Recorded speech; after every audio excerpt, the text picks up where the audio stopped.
Was it a good weekend for for Ukraine? Was that a moment in this war which you'll look back on, you think, as a turning point for Ukraine?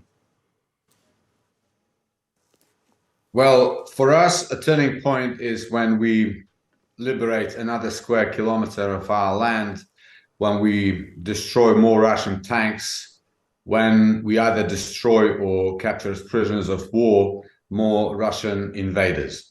Now, of course, we did watch very carefully what was happening in Russia over the weekend. And of course, what happened there is very, very strange, bizarre, and difficult to explain.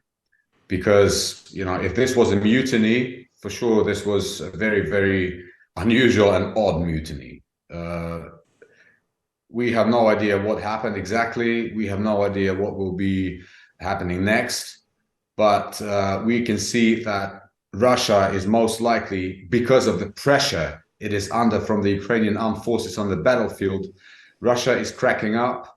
Russia is resorting to some weird tactics internally, either to distract attention or to conduct some reshuffles. It's very, very unclear.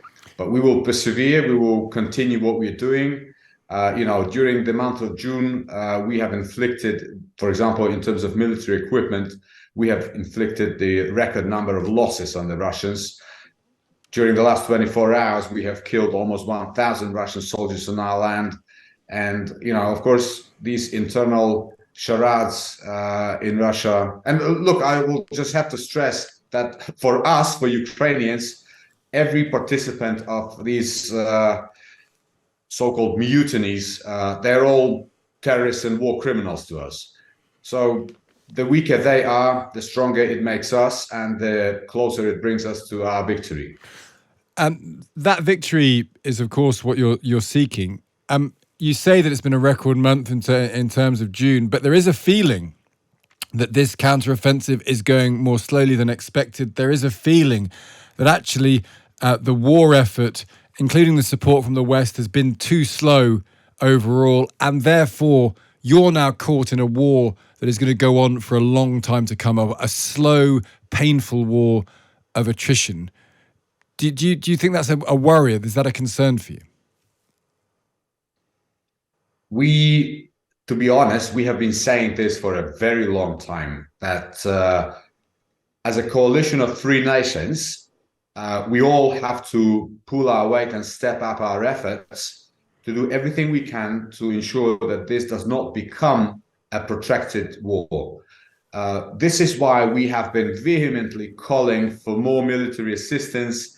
We have been calling for the types of weapons that are essential for the liberation of our lands. We have been calling for F-16s, long-range missiles, because, look, we knew that Russians had sufficient time to dig in, and they're now deeply entrenched.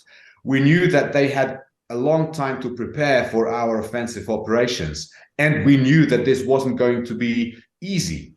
But at the same time, we have to remember that Russians, for example, still have air superiority along the front lines.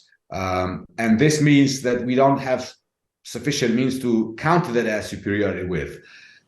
This is why, we will continue. Our military command is very capable. They've proven it time and again. And of course, when you say that the progress is slower than was expected, we understand that the success of the Ukrainian army in the past during the Kharkiv counteroffensive, which was blistering during to an extent, even during the Kherson counteroffensive, that kind of created that expectation internationally. But let's not forget that this is not a show, and this is what our president said many times, what our Minister of Defense said many times. This is not a scene from a movie or a TV show. This is a very, very fierce war, very dynamic war. Russians are throwing everything they have in order to stall our advance, in order to stop us from moving forward. And nevertheless, we continue. So we just have to be patient.